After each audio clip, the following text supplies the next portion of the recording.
My sister walked into the kitchen in her red blazer, late as usual, and with a smirk that always made me feel like a guest in my own home.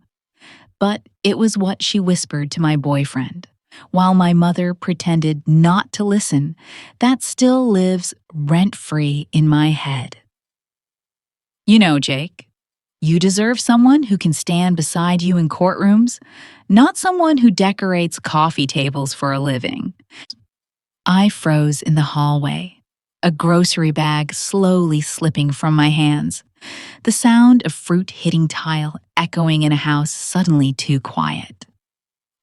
That single line, said casually over a glass of wine, cracked open a door I'd been trying to keep shut for years. The one where I'm the family's soft spot, the embarrassment. The girl with dreams instead of plans. If you've ever felt like you were being erased in real time by the people who were supposed to love you, you'll understand why I didn't say a word that night. Just like that, the people I trusted the most showed me how disposable I really was. But what they didn't know is that every time they looked down on me, they were handing me bricks. And I was quietly building something. By the end of this story, you'll see how I turned those bricks into a throne. But before we go any further, let me ask you something. Have you ever been betrayed by your own family and had to walk away just to survive? Comment below where you're watching from, and if you've ever had to start over after someone crushed your spirit. And hey, if this is your first time here, welcome to the channel. These are real, raw stories of comeback, courage, and quiet revenge. Subscribe if you believe that the underdog always deserves a voice. Now, back to that night. I was 26, still living in the Minneapolis suburb where I grew up, working part-time at an antique shop and taking on freelance interior design gigs that barely paid for my car insurance. But I loved what I did. I loved texture and light, how a space could feel like a hug. My boyfriend, Jake, was a newly minted assistant DA, charming, polished, and increasingly distant. And my family, my mom, Susan, ran the house like it was a campaign headquarters.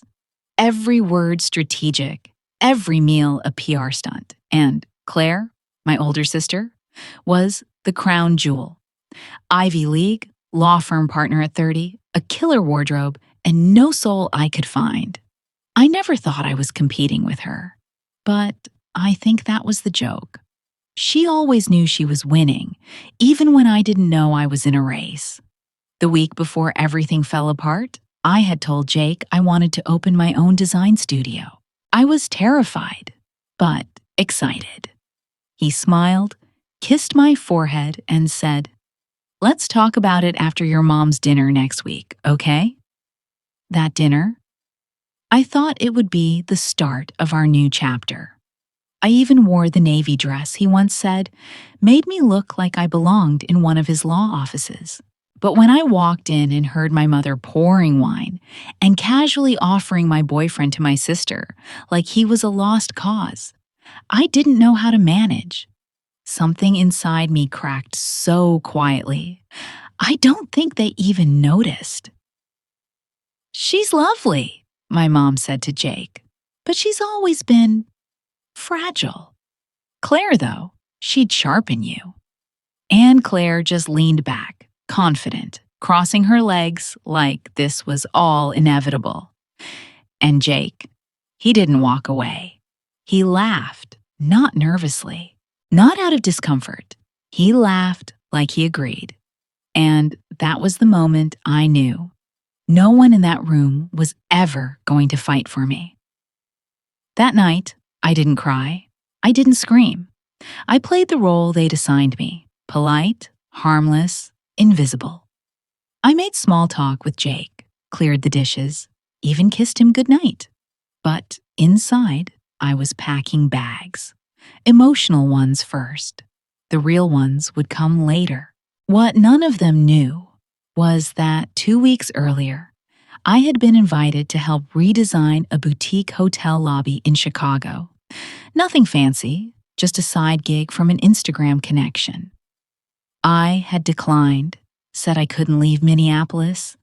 But now, that offer felt like fate holding out a lifeline.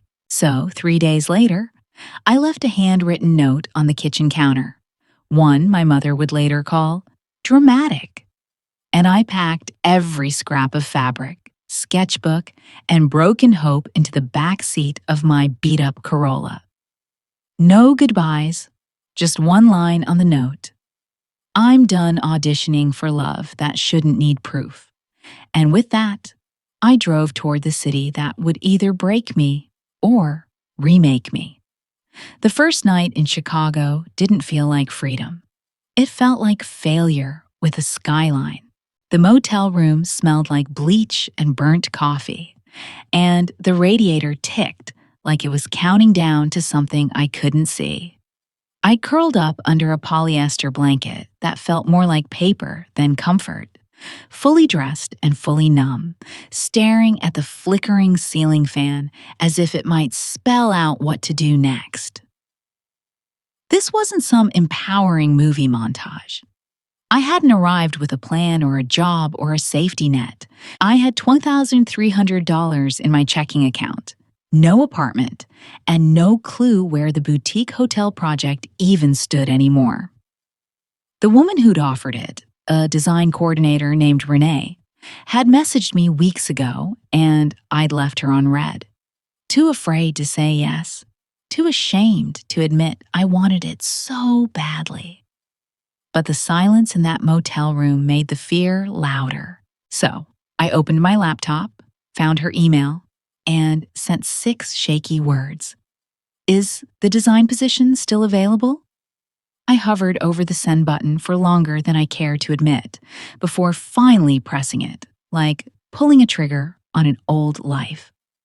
The next morning, she replied, "It is if you can be at the construction site tomorrow morning by 7:30. I didn't even finish reading the rest before texting back, "I'll be there." That project saved me. Not because it paid well, it barely did, but because for the first time in years, someone saw me for my vision and not my resume. Renee was blunt, fast-talking, and allergic to excuses, but she was fair. She gave me a clipboard and an iPad and said, "Make it feel like a boutique, not a lobby." And I did. Over the next 3 weeks, I transformed that cold, sterile space into something that whispered warmth. Brass fixtures, olive green velvet seating, a vintage wall clock I found at a flea market in Pilsen. Nothing fancy, but all intentional. And for the first time since leaving, I didn't feel like an echo of someone else's dream.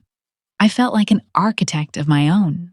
But just when I was beginning to breathe again, fate reminded me that healing isn't linear. It was a Tuesday afternoon. I was sipping weak coffee in a folding chair at the job site, half covered in paint dust, when I got a message from Claire. Just one line.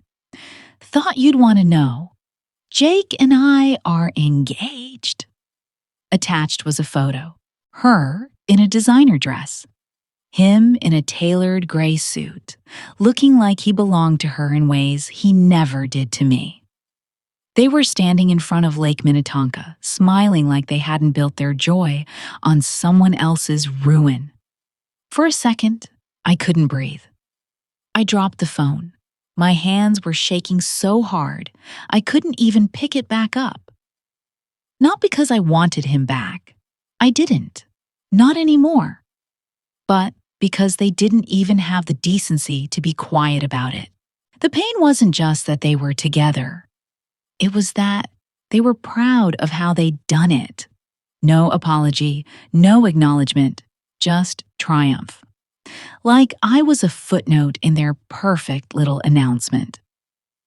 That night, I walked for hours across the bridges, and into neighborhoods I didn't know, letting the cold Chicago wind slap my cheeks until they stung. I ended up in front of a church. Not for religion. I hadn't believed in anything since I was 13. But because the doors were open and it was warm. Inside, a woman was sweeping the back aisle and humming. She looked up and smiled softly, like she knew I didn't want to talk. I sat in the back row for nearly 2 hours, staring at nothing, clutching my phone like it held a heart that had been dropped too many times. I kept thinking about the little things, the times Jake had said, "You're too sensitive," when I cried at movies, the way my mother had called my dreams quaint. How Claire used to say, "Maybe you were adopted," every time she wanted to remind me I didn't belong in their world of driven, powerful people. All those paper cuts had finally bled me out. And sitting there, I realized I wasn't running away from them. I was running from who they had trained me to be.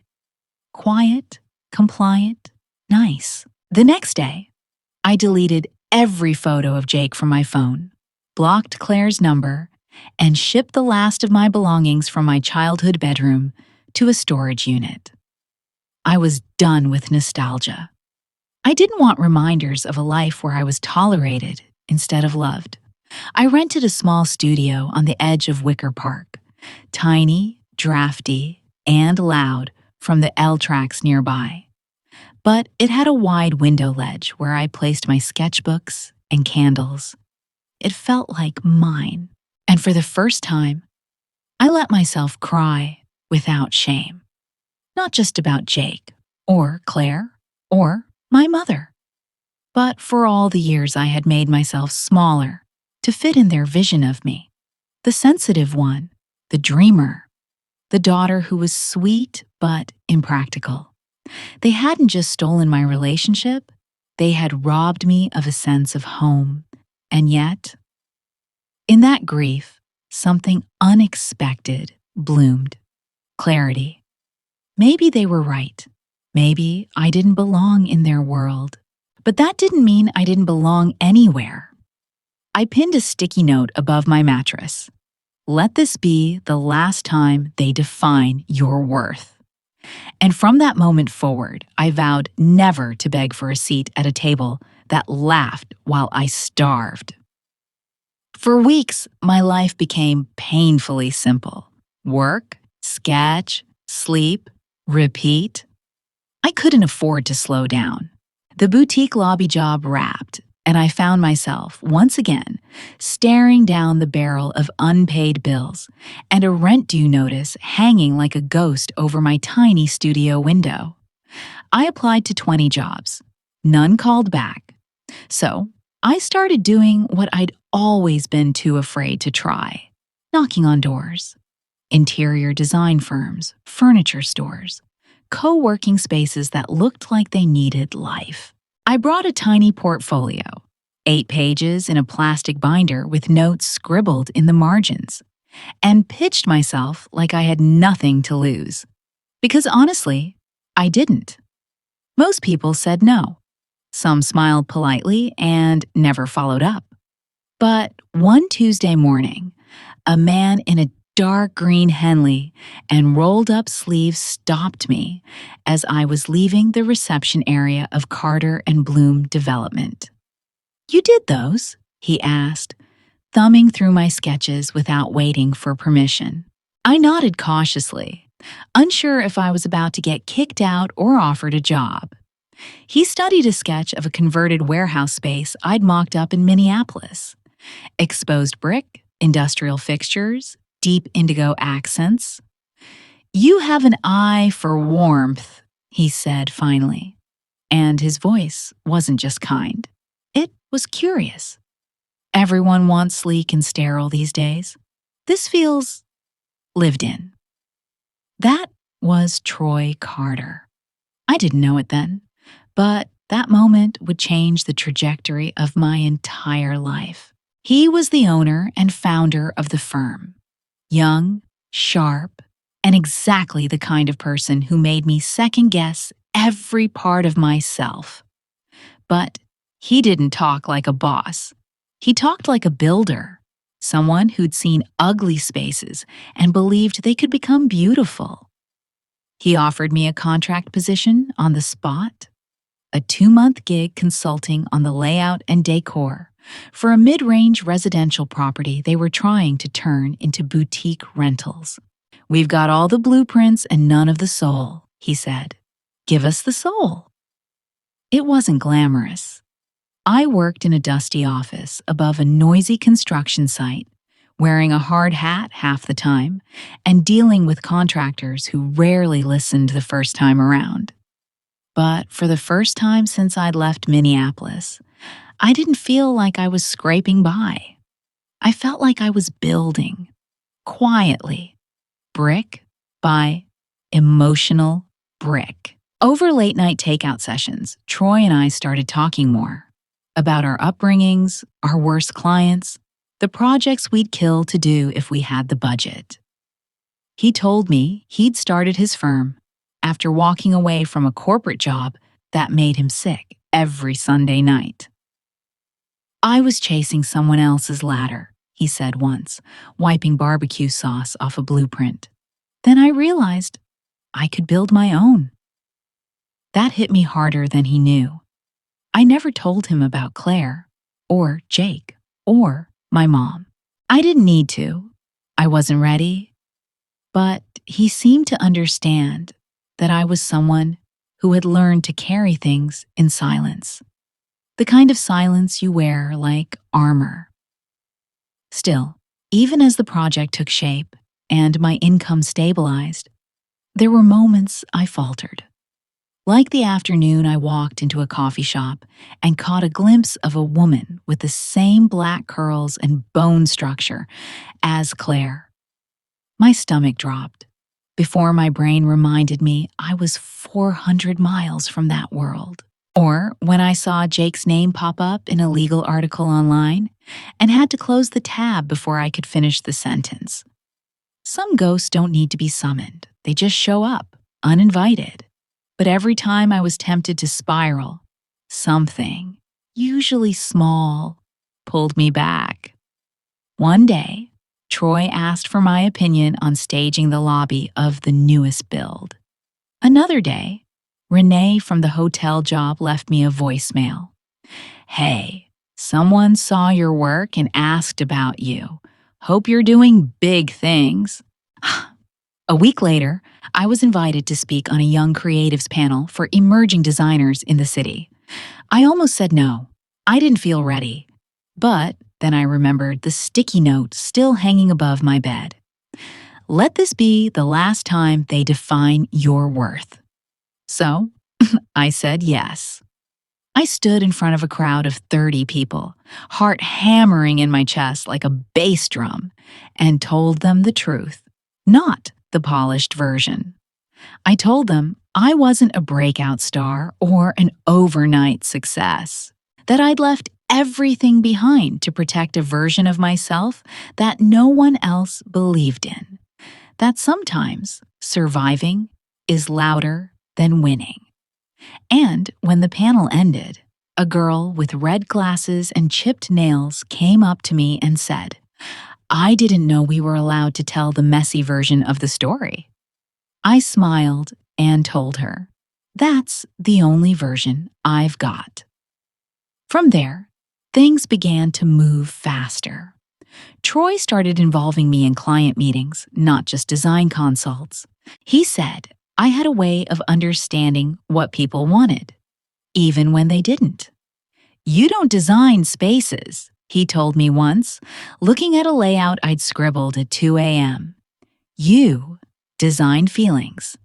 I didn't know it then, but that was the beginning of a partnership neither of us expected. One that would later make my sister's mouth fall open in a ballroom full of Chicago's elite. But that moment was still a few years, and a lot of heartbreak, away. For now, I was still just the girl rebuilding a life.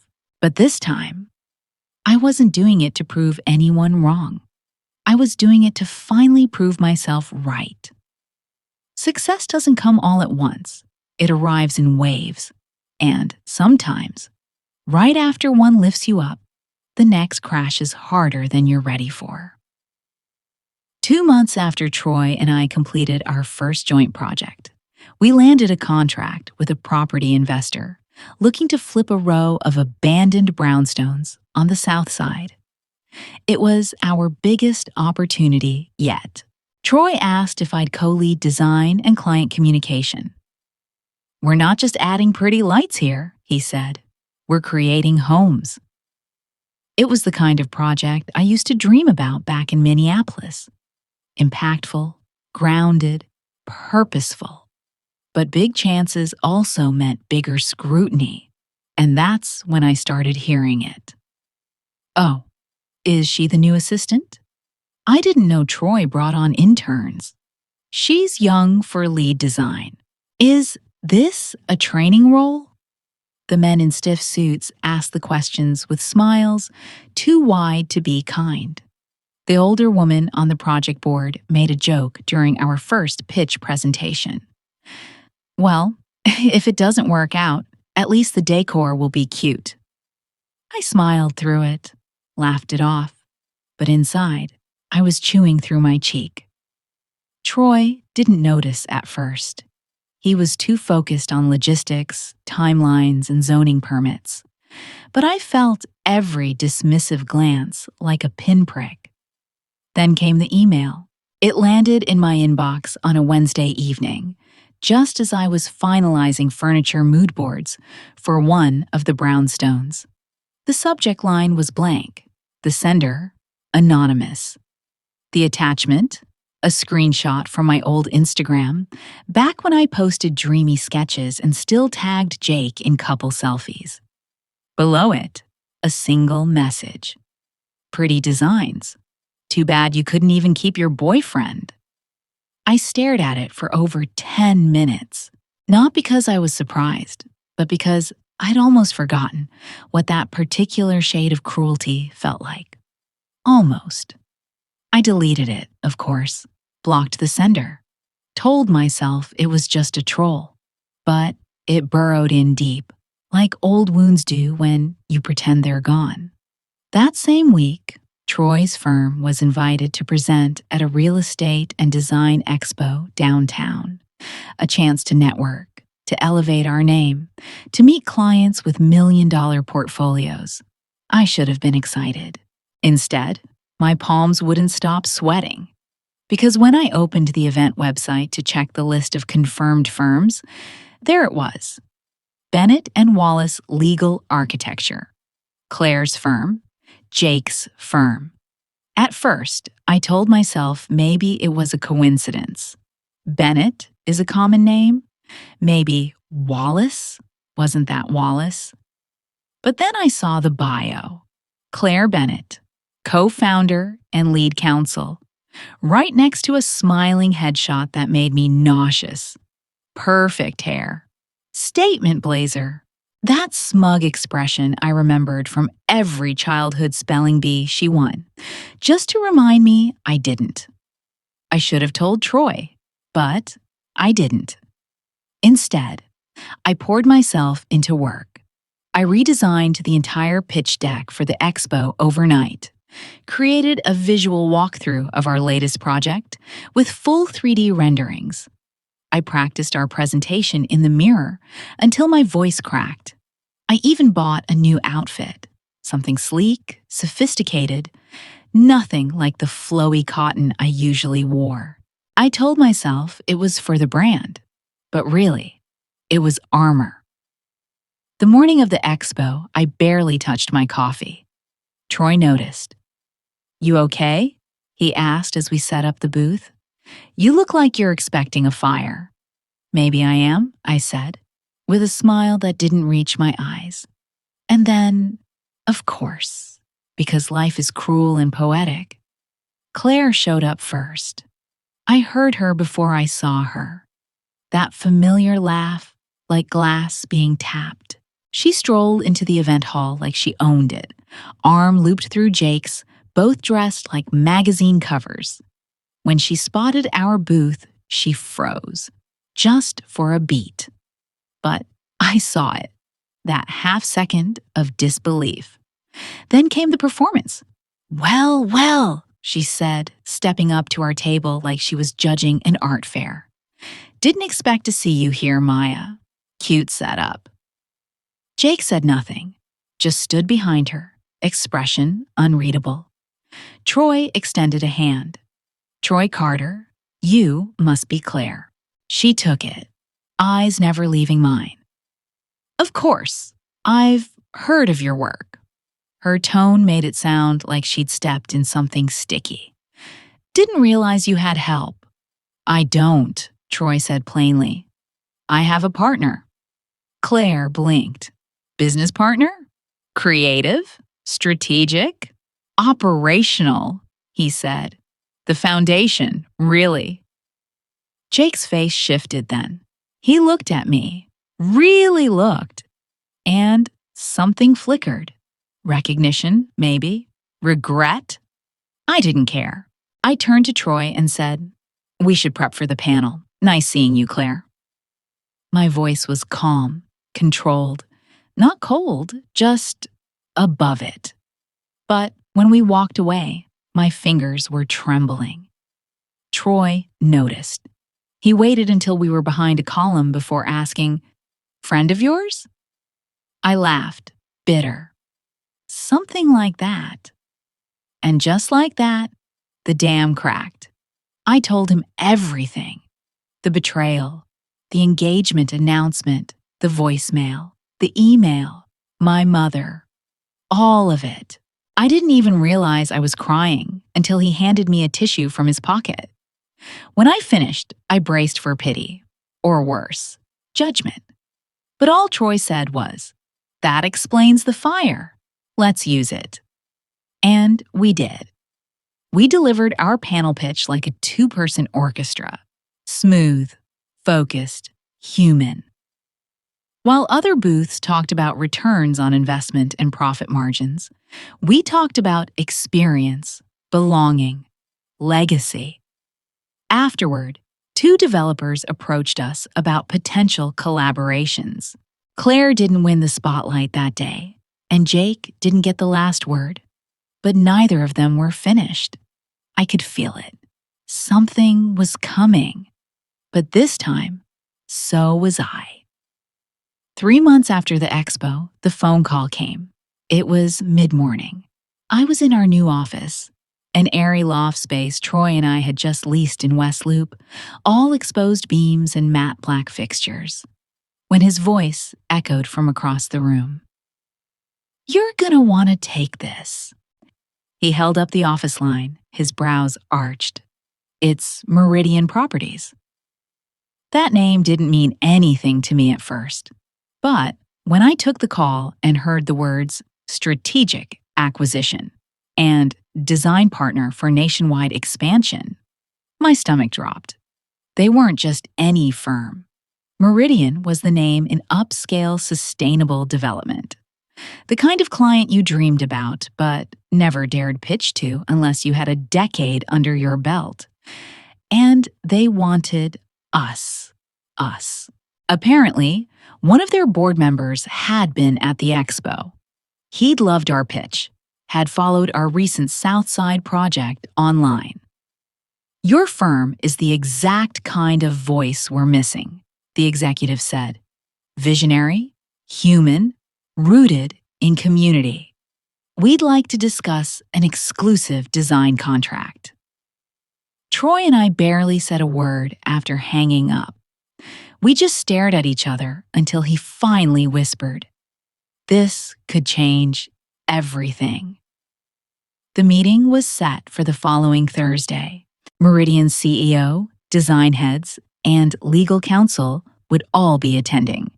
And as if that wasn't big enough, I recognized the legal contact attached to the project proposal as soon as I opened the email. Claire Bennett, listed as outside counsel for brand ethics and compliance. I sat frozen at my desk, not angry, not scared, just still. Like my body was catching up to something my soul had already understood. This was it. The moment life handed you the mic and asked, "Are you ready to speak now?" I didn't tell Troy until the night before the meeting. He was reviewing our pitch deck, laser focused, when I finally said, "Claire's their counsel." He didn't flinch, just slowly set down his pen. "And you're still going?" he asked. "I have to," I said. "Not to show them who I became, to show me." He nodded once. "Then we're going in as we are. No softening, no smallness." The next morning, I dressed with deliberate intention. Slate gray pantsuit, hair sleek, no frills, no apologies, just clarity. In the elevator, right up to the 32nd floor, my heart thudded so loudly I was sure Troy could hear it. But when the doors opened and I stepped into that glass-walled conference room, something inside me clicked into place. Claire was already there. She stood near the window, flipping through documents like she wasn't about to come face to face with the sister she hadn't spoken to in 2 years. She looked up casually when we walked in and froze, just for a breath. But it was enough. Enough for me to see that she hadn't known. Not really. "Maya," she said flatly, "this is surprising." "I could say the same," I replied, offering a firm handshake she didn't take. Troy extended his hand next, his voice calm. "Troy Carter, co-founder, creative director." Claire turned toward him, too stiff to hide her confusion. "Your partners?" "In every sense," Troy said, eyes never leaving hers. The Meridian team filed in behind us, introductions were made, and then it began. We presented our vision, affordable luxury properties that didn't just look good, but felt like home. Spaces that told stories, not just sold leases. Troy handled the metrics, the growth plan, the projected margins. I walked them through the emotional arc of our brand. Design as storytelling, space as identity. Claire sat there, silent, trying to remain unreadable. But every time someone nodded at my ideas or asked a question about our design choices, I could see her jaw tightening. This wasn't a fluke. I wasn't a flailing artist anymore. I was the woman with the plan. The room belonged to us now. Then came the moment. One of the Meridian partners leaned forward and asked, "How did the two of you come together? This seems like such a uniquely balanced collaboration." Troy smiled, then gestured toward me. "You should ask Maya. She rebuilt her entire life from scratch. I just happened to find her at the right moment." The room chuckled warmly. Claire didn't. I looked her straight in the eyes as I said, "I used to think being underestimated was a curse, but I've learned it's the best disguise you'll ever wear. No one sees you coming until you've already arrived." Silence. Sweet, loaded silence. The meeting ended with handshakes and promises of follow-up calls. As the room cleared out, Claire stayed behind, arms crossed. Jake hadn't come. Maybe he knew better. Or maybe she hadn't told him. "You really built this," she said, quietly, almost to herself. I gave a small nod, without shortcuts, without stepping over anyone. She didn't argue, just shifted her weight. "You know, Mom's been asking about you." "Has she?" I said, walking toward the door. "Tell her I finally made something she can't dismiss." As I stepped into the elevator, I turned back just long enough to catch Claire still standing there, expression unreadable for once. No smirk, no superiority, just a woman watching a door close and realizing she wasn't the one on the other side this time. Later that night, Troy and I sat on the roof of our building, wine glasses in hand, Chicago's skyline glittering like a crown. We didn't say much, just watched the city hum below us, the wind soft around our shoulders. "You okay?" he asked eventually. I thought about it. "I think I'm more than okay," I whispered. "I think I'm free." Because this wasn't just a win. It was the moment I realized I'd never needed them to believe in me. I just needed to stop believing them when they said I couldn't. The Meridian deal closed 2 months later. Troy and I signed the final contracts in a conference room with floor-to-ceiling windows overlooking Lake Michigan. A senior vice president from Meridian gave us a sleek presentation binder and said, "Welcome to the future." I smiled, but the truth was, I wasn't thinking about the future. I was thinking about everything it took to get here. Every slammed door, every "you're not enough." Every night, I fell asleep staring at that sticky note above my bed, willing myself to believe the words, even when I didn't. We celebrated with Vietnamese takeout and champagne from the corner liquor store, eaten straight from cartons in our office conference room. No headlines, no applause. Just us and peace. But quiet victories don't always stay quiet. A week after the announcement went public, I got a text from a number I didn't recognize. "Can we meet? Just us." It was Claire. I stared at the message for a long time. Part of me wanted to ignore it, but another part of me, some deep scarred place, needed to hear what she had to say. We met at a neutral cafe in Lincoln Park. I arrived first, chose a corner booth. When she walked in, she looked tired, polished as always, but not sharp. Not like the Claire I'd grown up chasing in shadows.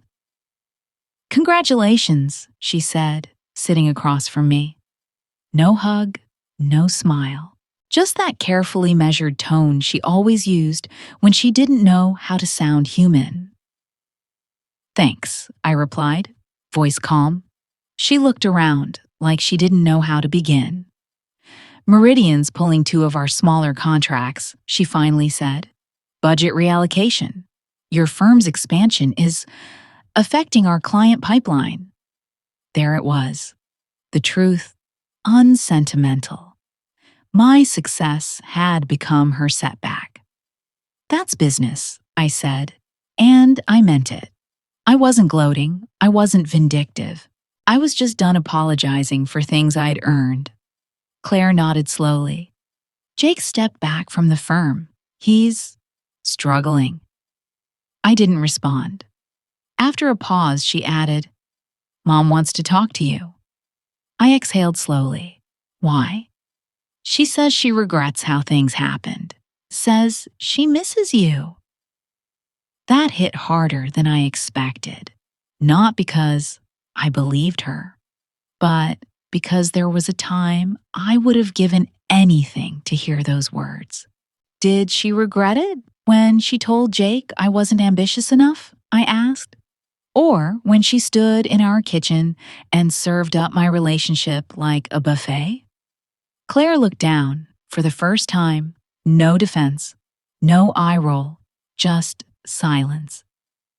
"She regrets losing the version of you that didn't talk back," she said finally. "Now you don't need her. That's what scares her." It was honest, brutal, and probably true.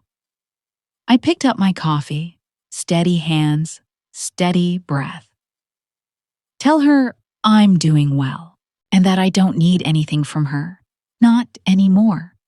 Claire swallowed. "She won't like that. She never liked anything I chose, Claire." For a long moment, we sat in silence. Then she said, "You were right, about everything." I didn't answer. She wasn't here for forgiveness. She was here to close the loop, and I wasn't here to offer her comfort. That wasn't my job anymore. We parted without a hug, without a promise to keep in touch. Some relationships end without slamming doors. Sometimes they just fade like breath on glass. Later that week, I received a letter, handwritten. No return address, but I knew the handwriting. My mother's. She said she was proud of the woman I'd become, said she never wanted to hurt me, and only wanted what was best. She ended it with, I hope you'll find it in your heart to come home someday. I didn't write back, because I already had a home, one I built brick by brick, belief by belief. And for the first time in my life, it didn't include seeking her approval. Instead, I took that letter, folded it, and placed it in the drawer where I kept old receipts and closed chapters. Not out of spite, but because sometimes moving on means letting people stay exactly where they left you. That same weekend, Troy and I hosted our first team dinner in our new home. A warm, loft-style condo filled with mismatched chairs, plants we kept forgetting to water, and a dining table big enough for 10. As our team laughed over pasta and cheap wine, I looked around the room, at the people I chose, the ones who chose me back, and felt something unfamiliar. Wholeness. Not the kind you beg for or barter for or pretend to have, but the kind that comes when you stop asking people to see you and start seeing yourself. It's funny how the quiet moments hit harder than the loud ones. There was no dramatic fireworks finale to my story. No viral headline. No, look at her now photo plastered across LinkedIn. The people who betrayed me didn't fall publicly. They just kept living. Their world shrank while mine quietly expanded. And that, I've learned, is a different kind of justice. 6 months after the Meridian deal, I found myself sitting on the back steps of our office building, sipping lukewarm coffee as the sun dipped behind the skyline. It had been a long week. Project delays, budget meetings, one of our designers quitting unexpectedly. But for the first time, the chaos didn't rattle me. It reminded me of something Troy said early on. It's not about avoiding storms. It's about learning to build better roofs. I'd built mine. Troy and I weren't just business partners anymore. Our lives had slowly woven together in the quiet, unglamorous ways that matter most. Sunday grocery runs, surprise takeout after bad meetings, sleepy forehead kisses during late-night strategy calls. Love wasn't something we declared. It was something we built, like everything else. Side by side, no shortcuts. One night, we were reviewing material samples for a new property when he looked up and asked, "Do you ever think about going back? Just to visit?" His voice was gentle, but the weight of the question landed hard. I didn't answer right away. I thought about that small town in Minneapolis, the streets I knew like muscle memory, the antique store where I spent so many afternoons dreaming of a different life, the house where I'd been silenced too many times. And then I thought about who I was now, how far I'd come, how far I chose to come. "No," I said softly, "there's nothing there for me anymore. Everything that matters is here now." He nodded. No follow-up, just understanding. A week later, I stood in front of a group of young designers at a mentorship event we were sponsoring. I was asked to share my story. I could have glossed over it, talked about branding and market research and color palettes, but instead, I told them the truth. I told them how I left my family to protect a version of myself they never saw as valuable. How I learned to build a life from the pieces others tried to discard. How I failed, got up, failed again, and kept going. Not because I was fearless, but because I finally stopped letting other people write my ending. Afterward, a girl no older than 20 came up to me, eyes glossy behind thick glasses. "My mom says my art degree is a waste," she whispered. "But when you said you were the one who saw warmth where others saw walls," I felt that. I smiled and told her what I wish someone had told me years ago. Your worth isn't up for debate just because someone you love can't see it. That's the thing no one teaches us. Sometimes, the people who raised you can't recognize who you are when you grow outside their narrative. And that's not your burden to fix. I used to think forgiveness had to be loud, that it meant returning, reconnecting, sitting at the same tables again. But now, I know forgiveness can also look like peace, like choosing not to answer the phone when it rings with old guilt, like keeping a letter in a drawer, not in your chest, like creating new traditions with people who celebrate the version of you that no longer hides. My story didn't end with revenge. It ended with reclamation. Because the greatest transformation wasn't what I built. It was how I stopped shrinking. I stopped explaining. I stopped waiting to be chosen. And I started living like I already was.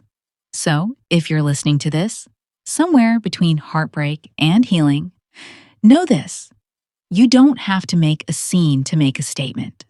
You don't have to be loud to be powerful. You don't have to get even. Just get free.